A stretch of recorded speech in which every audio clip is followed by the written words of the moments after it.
Yes, very good morning, my dear students. कैसे आप सभी? Yes, students, you are welcome in the online tutorial of Park Public School. And today we will discuss about refractive index. This is the new topic for you. In the chapter of the refraction, we had studied law first, and you got homework for law second. आपको इन दोनों की definition लिखनी थी बेटा।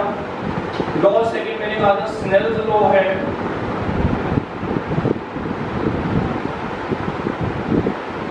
Snell's law.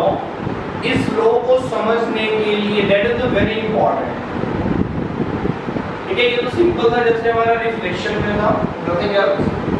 Snell's law में बेटा हमें एक टॉपिक करना पड़ता है, तभी हम स्नेल्स लॉ को समझते हैं। That is the refractive index. refractive index students, refractive index का लास्ट ईयर में क्वेश्चन आया था, तो आज तुम्हारा होमवर्क जो है यही है कि तुम्हें लास्ट ईयर का पेपर सर्च करना है जो अभी हुआ था 2020 मार्च को। तो उस पेपर में से तुम्हें ये रिफ्रैक्टिव इंडेक्स का क्वेश्चन फाइंड आउट करना और सॉल्व करना है। तो पहले हम समझते हैं कि रिफ्रैक्टिव इंडेक्स क्या है और इसके क्वेश्चंस कैसे आते हैं। और अगर तुम इस रिफ्रैक्टिव इंडेक्स का कांसेप्ट क्लियर कर जाओ, समझ जाओ, तो बेटा तुम्हें स्नेल्स लॉ को समझने में बिल्कुल भी प्रॉब्लम नहीं होगी। ठीक है, तो ठीक है बेटा, समझते हैं रिफ्रैक्टिव इंडेक्स क्या है। बेटा basically that is the ratio.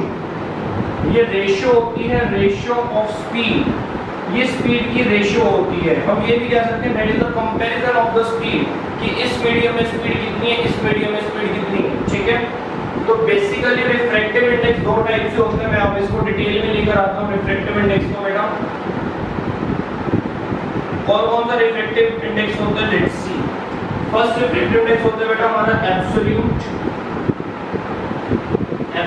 Refractive index. Second होता है जो रिफ्रैक्टिव इंडेक्स है that is called the relative refractive index. ये ज्यादा इंपॉर्टेंट है।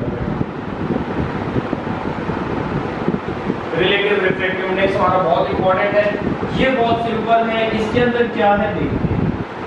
बेसिकली बेटा जब कंपैरिजन की बात आती है तो हम माइंड में ये सोचते हैं कि कंपैरिजन करें तो करें किसके साथ।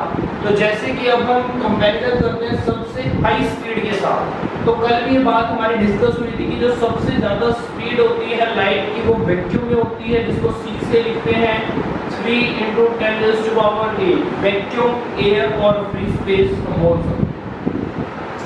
तो speed of light in vacuum, इसकी स्पीड के साथ हम बाकी मीडियम्स के अंदर स्पीड ऑफ लाइट को कंपेयर करते हैं। भाई एयर में तो स्पीड ऑफ लाइट कितनी है, तो ग्लास में कितनी होगी। ठीक है, वाटर में कितनी होगी, इसके कंपैरिजन में ज्यादा होगी या कम होगी। तो ये बेटा हमारे अलग अलग पॉइंट्स रहते हैं। तो इन पॉइंट्स को ध्यान से समझो और क्या है उनको आगे देखिए। ठीक है, अब absolute refractive index is just a simple ratio. Absolute refractive index को तुम सिंपल रिफ्रैक्टिव इंडेक्स भी बोल सकते हो। अब ये रेशियो होती है स्पीड की, कैसे होती है देखते हैं। रिफ्रैक्टिव इंडेक्स को बेटा तुम्हें जो लिखना है वो तुम्हें लिखना है n से। n का मतलब है रिफ्रैक्टिव इंडेक्स। ठीक है, speed of light in air divided by speed of light in given medium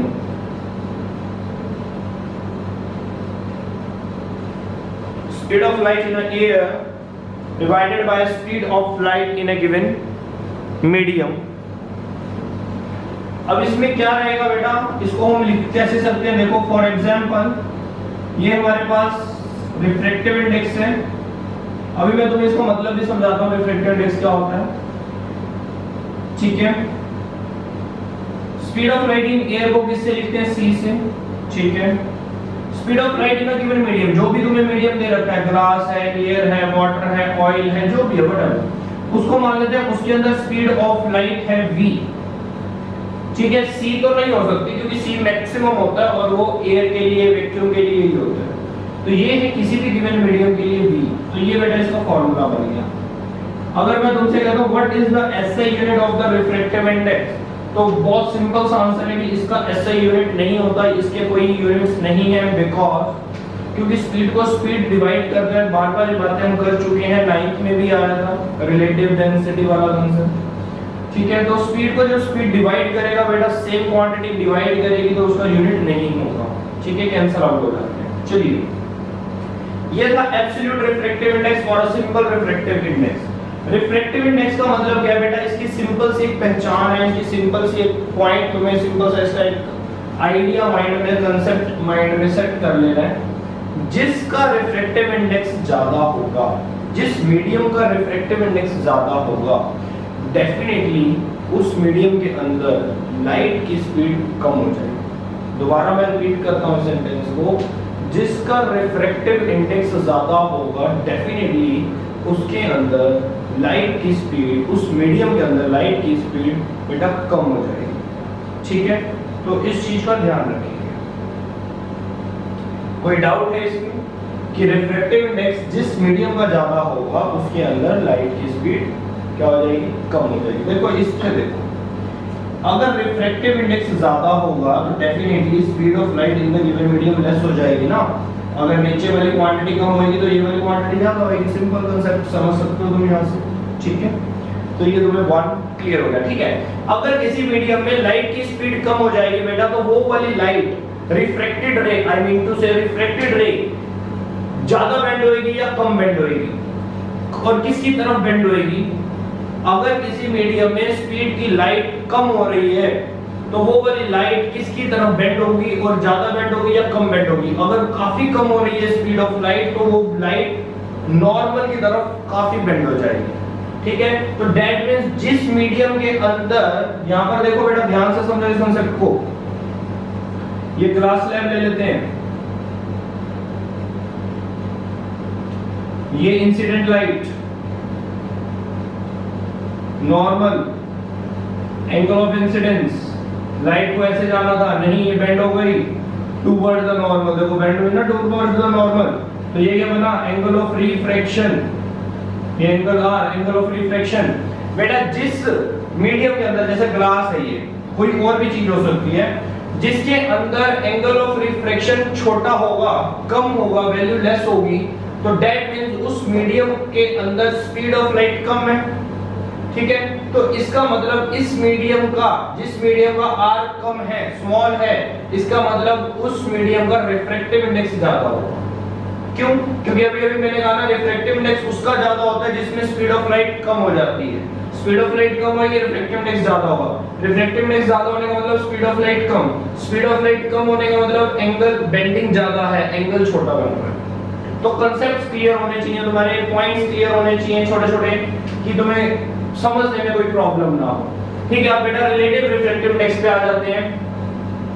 अब रिलेटिव रिफ्रैक्टिव इंडेक्स का मतलब है कि कुछ ना कुछ रिलेशन होगा, कुछ ना कुछ इंटरकनेक्शन होगा किसी चीज में। देखते हैं कैसा इंटरकनेक्शन है, फिर हम स्नेल्स लॉ पे आएंगे।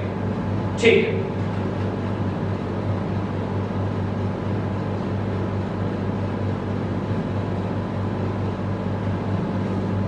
एंड ऑफ द टाइम बेटा, अभी अपने तुम इस टाइप से नोट्स प्रिपेयर करो, फिर तुम्हें नोट्स पीडीएफ में भी मिलेंगे।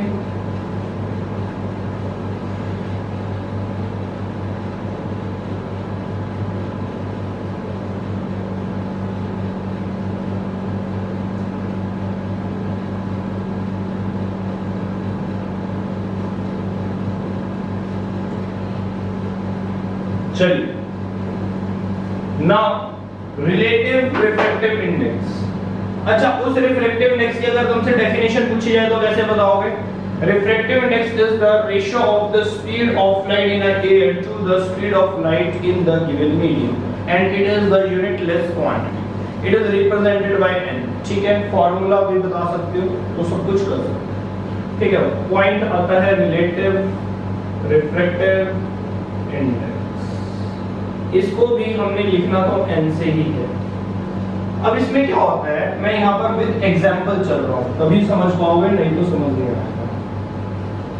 अगेन वही एग्जांपल तो हमारा एक ही है बेचारा, ये glass lamp, that is the air, this is the glass, this is what, this is incident, this is normal, that is the point of incidence. Okay, तो बेटा तुम्हारी ये इंसिडेंट लाइट है, that is the incident. Air को तुम medium 1 भी बोल सकते हो, कुछ भी बोल सकते हो। ग्लास को तुम मीडियम 2 बोल सकते हो, जिसमें लाइट ने ट्रैवल करना है, कुछ भी बोलो, ठीक है।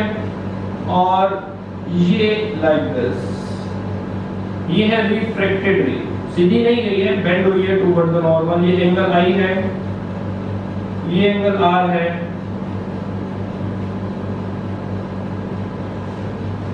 ठीक है बेटा। अब एयर इज द मीडियम, हाँ इसका कुछ रिफ्रैक्टिव इंडेक्स होगा, हर मीडियम का एक अपना रिफ्रैक्टिव इंडेक्स होता है। हर मीडियम का रिफ्रैक्टिव इंडेक्स किस लिए होता है कि पता चल जाए रिफ्रैक्टिव इंडेक्स को देख के, ध्यान से समझना इस पॉइंट को, कि उस मीडियम में स्पीड कितनी है लाइट की, ज्यादा है या कम है लाइट ऑफ स्पीड और speed of light in air से। देखो कैसे, अगर अभी अभी हमने फार्मूला किया था, रिफ्रैक्टिव इंडेक्स जो होता है बेटा C/V होता है, ठीक है। अगर मैं बात करता हूं रिफ्रैक्टिव इंडेक्स, बताओ मुझे एयर का, तो एयर का रिफ्रैक्टिव इंडेक्स कैसे निकालोगे? Refractive index of air, air के लिए नीचे ए लिख दिया मैंने छोटा सा, तो ऊपर तो बेटा यही आएगा speed of light in a air, और डिवाइड हो जाएगा गिवन मीडियम से। अब गिवन मीडियम भी एयर है तो C से ही डिवाइड हो जाएगा, C से C कैंसिल होके आंसर आ जाएगा 1। अगर आंसर 1 आ जाता है रिफ्रैक्टिव इंडेक्स का, तो इसका मतलब स्पीड ऑफ लाइट उस मीडियम के अंदर मैक्सिमम है, और मैक्सिमम किसमें होगी बेटा? एयर में होगी, क्यों? C से C कैंसिल आउट हो जाएगा। तो यहाँ एयर है तो एयर का हम कुछ भी रिफ्रैक्टिव इंडेक्स मान लेते हैं, यहाँ पे मैं एयर का रिफ्रैक्टिव इंडेक्स NA ले लेता हूँ। ये ग्लास है तो मुझे पता है कि ग्लास का रिफ्रैक्टिव इंडेक्स थोड़ा सा एयर से ज्यादा होगा, क्यों? रिफ्रैक्टिव इंडेक्स ज्यादा होने का मतलब स्पीड को कम कर देगा, मतलब वैल्यू 1 से ज्यादा आएगी ग्लास की। तो बेटा मुझे पता है तो जो भी होगा, लेकिन मैंने उसको NG ले लिया, ठीक है। सिंपल है, जस्ट समझा रहा हूँ मैं, ठीक है। तो बेटा नोट करके पॉइंट्स लिख सकते हो, refractive index of a air is 1, ये पॉइंट्स ऐसे ऐसे तुम लिखा करो, बार-बार मैं बताता हूँ तुम्हें, ठीक है। ये चीजें लिखा करो, वीडियो पॉज कर लिया करो थोड़ी देर के लिए।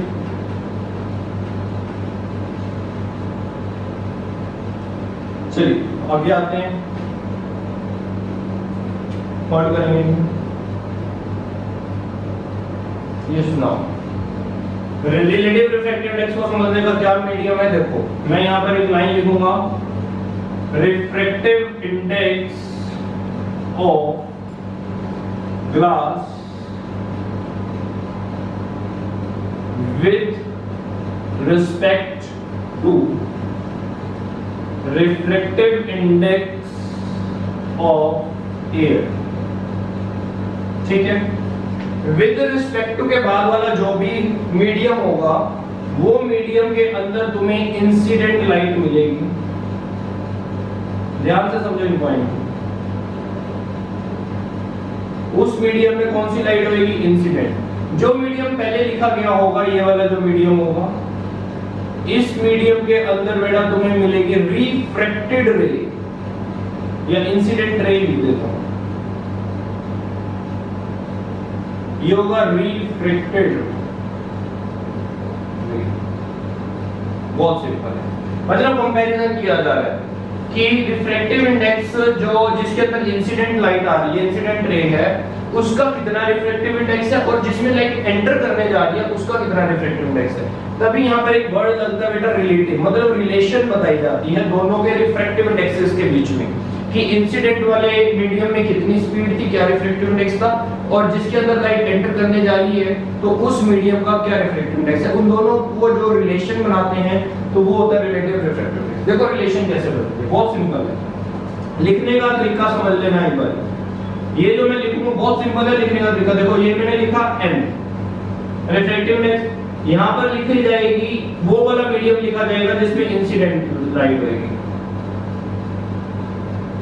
ये तुम भी लिखोगे बेटा तभी याद रहेगा, नहीं तो बुक्स में तो पता नहीं क्या क्या लिखा हुआ है, कंफ्यूज करो बजाओगे अच्छे से। ये है रिफ्रैक्टेड, सिंपल। तो n के इधर कौन सा मीडियम, तुमने यही वाला पैटर्न फॉलो करना है, नहीं तो पैटर्न बहुत सारे होते हैं इसको लिखने के, वो मैं समझाऊंगा, लेकिन एक तो समझो। तो ये इंसिडेंट n के इधर जो मीडियम लिखा जाएगा, इंसिडेंट मीडियम लिखा जाएगा, मीडियम लिख लो नीचे से। यहाँ पर रिफ्रैक्टेड मीडियम लिखा जाएगा, ग्लास है या जो भी, ठीक है।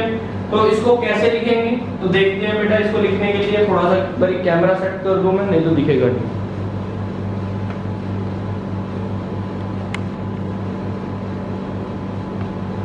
हाँ जी, अब इधर ध्यान देंगे। अब सिर्फ वही पोर्शन नजर आ रहा है तुम्हें, जितना मुझे नहीं है। तो अब इसको लिखेंगे बेटा n, इंसिडेंट मीडियम है, इंसिडेंट लाइट कौन से मीडियम में है, एयर में, तो यहाँ लिखूंगा a, कुछ भी लिख सकते हैं।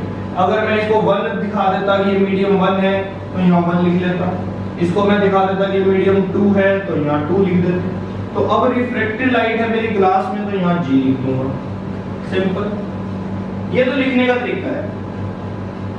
अब बोलने का मेथड ये है, बोलना रिफ्रैक्टेड वाले को पहले होता है, इंसिडेंट वाले के साथ कंपेयर कर रहे होते हैं, इसलिए विद रिस्पेक्ट टू के बाद इंसिडेंट रे आती है, ठीक है। रिफ्लेक्टेड को पहले बोला जाता है, मतलब refractive index of a glass, refractive index of a glass with respect to refractive index of air.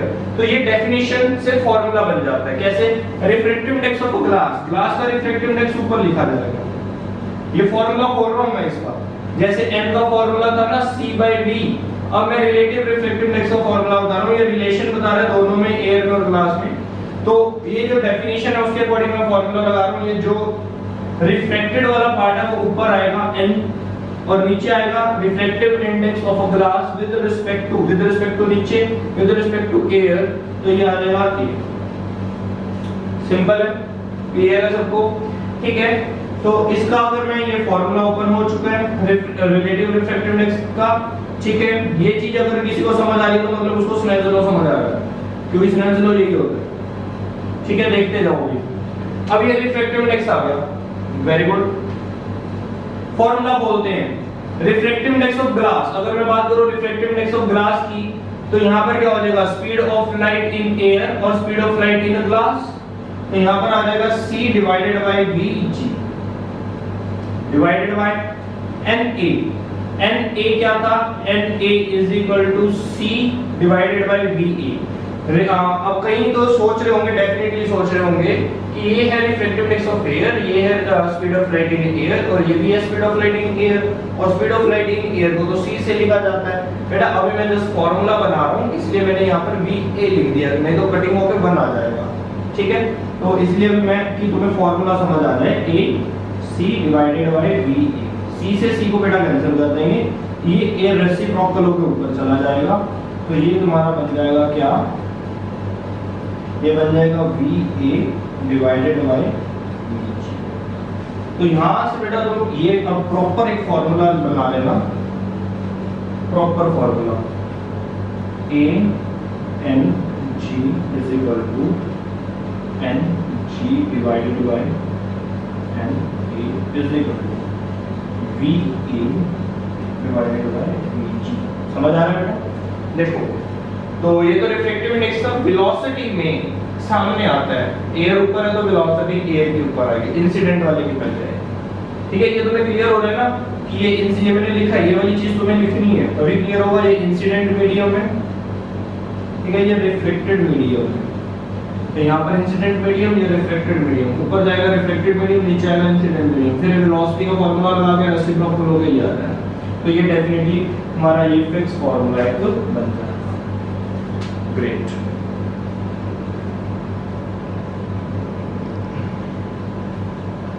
तो मैं मान सकता हूं कि तुम्हें ये चीज क्लियर है, रिफ्लेक्टिव इंडेक्स तुम्हें क्लियर है। अच्छा, एक पॉइंट रहेगा, what is the SI unit of relative reflective index? Reflective index का तो था, तो क्या रिलेटिव रिफ्लेक्टिव इंडेक्स का होगा? तो आंसर ही कैसे होगा, नहीं हो सकता।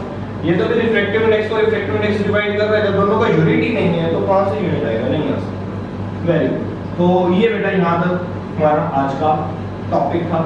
ये इतना इंपॉर्टेंट टॉपिक है, इसके भी न्यूमेरिकल वगैरह मैं तुम्हें करवाऊंगा। लास्ट ईयर जो न्यूमेरिकल आया था तो कल लेक्चर में कवर हो जाएगा वो, तो इतना इंपॉर्टेंट टॉपिक है बेटा, सबसे इंपॉर्टेंट टॉपिक माना जाता है ये रिफ्रैक्शन का। क्या? Refractive index. मतलब नहीं पता होता बच्चों को, रट्टा मार लेते हैं कि क्या होगा रिफ्रैक्टिव इंडेक्स, फिर इन पॉइंट्स पे आगे गलतियां कर जाते हैं, इसको ऊपर लिख देते हैं, इसको नीचे लिख देते हैं, सब गलत हो जाता है। ठीक है, जब स्नेल्स लॉ समझोगे और समझ आएगा तुम्हें। अब स्नेल्स लॉ तो मतलब बेसिकली यही है, कुछ नहीं है स्नेल्स लॉ। तो रिफ्रैक्टिव इंडेक्स में इन शॉर्ट तुम्हें दोबारा से बताना चाहूंगा, रिफ्रैक्टिव इंडेक्स का मतलब है कि उस मीडियम के अंदर कितनी स्पीड है लाइट की। अगर रिफ्रैक्टिव इंडेक्स ज्यादा होगा तो स्पीड ऑफ लाइट कम हो जाएगी। ठीक है, ये फॉर्मूले के अकॉर्डिंग। और उसके बाद बेटा, इसके बाद क्या होता है कि अगर रिफ्रैक्टिव इंडेक्स बेटा ज्यादा है तो डेफिनेटली ये एंगल आर कम हो जाएगा। ठीक है, तो स्नेल्स लॉ क्या है, ये तो तुम्हें रिफ्रैक्टिव इंडेक्स बता रहा है सब कुछ, कि रिफ्रैक्टिव इंडेक्स ज्यादा होगा स्पीड ऑफ लाइट उस मीडियम में कम होगी। हर मीडियम का अपना रिफ्रैक्टिव इंडेक्स होता है। सबसे मिनिमम रिफ्रैक्टिव इंडेक्स बेटा 1 होता है एयर का, उसमें स्पीड ऑफ लाइट मैक्सिमम होती है। बाकी जितने भी मीडियम होते हैं उनका रिफ्रैक्टिव इंडेक्स 1 से ज्यादा होता है। Got this point? ओके। तो उसके बाद अगर रिफ्रैक्टिव इंडेक्स ज्यादा है, स्पीड ऑफ लाइट कम है, स्पीड ऑफ लाइट कम है, तो ये एंगल आर स्मॉल हो जाता है, क्योंकि बेंडिंग ज्यादा हो जाती है, तुम्हें पता है किसकी तरफ, नॉर्मल की तरफ। ठीक है, अब उसके बाद क्या होता है बेटा, स्नेल्स लॉ देखो, जो सेकंड लॉ था ना रिफ्लेक्शन का, angle I is equal to angle R, इसके अंदर भी क्या है, सेकंड लॉ के अंदर एंगल्स का ही मेजरमेंट किया जाता है, एंगल आई और आर का।